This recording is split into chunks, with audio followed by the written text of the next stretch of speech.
Mummy આ લવ garden ગયા તો શું શું લઈને આવ્યા તમે? આ જો બ્લાઉઝ લાયા નીચાનો. ઓહો હો, આ નવરાત્રી પહેરવાનો? કેટલાનો છે આ? 1200 રૂપિયાનો છે. રાજુ કેટલાનો છે? 2000 કેટલાનો લીધા? 2000 નો ફરાક 1800 10 ઓછા.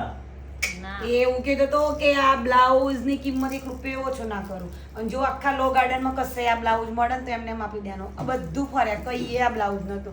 એના ત્યાં બધા હિરોઈનો પહેરે ને એ જ બ્લાઉઝ હતા. એટલે મહેનત ના એ લોકો પૈસા લેતા. કલાકારો ગાયકોને હા. કિંજલ દવે ને કાજલ મેહરે ને બધા પહેરે એ જ બધું યુનિક જ હતું એની જોડે વસ્તુ જ. બીજું શું લાયા? આ હંસને એવું લાયા.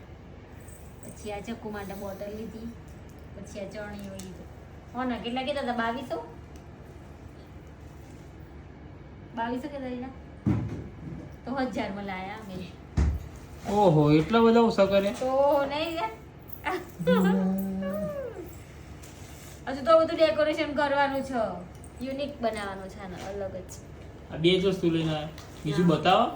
એ આ કોટી લાયા ને આમાં બધું પેલું કરવાનું કે કચ્છી વર્કનું બધું ભરત કરવાનું, અહીંયા કોટી વાળું કરવાનું. તો આ બધું કોણ કરશે? રીનામાં ડેકોરેશન કરીને પછી મોકલવાનું પાર્સલ.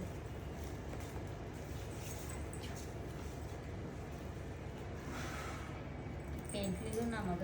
પેન્ટમાં એક કચ્છી વર્ક કરવાનું. પછી આગળ બતાવીશું હું કેવું વસ્તુ બનાવું ને તમને. જો આ પ્લેન જ લાવી છું આવી રીતે. જોઈ લેજો હો અત્યારથી. જો પ્લેન જ છે અને હું આમાં પછી કચ્છી વર્કની પેટર્ન કરું પછી તમને બતાવીશ. હું જાતે જ કરીશ બધું વર્ક. જો બધું પ્લેન જ છે. વર્ક કરીને પછી બતાવું. પાર્સલ કરવાનું થાય ને એટલે. ચલો.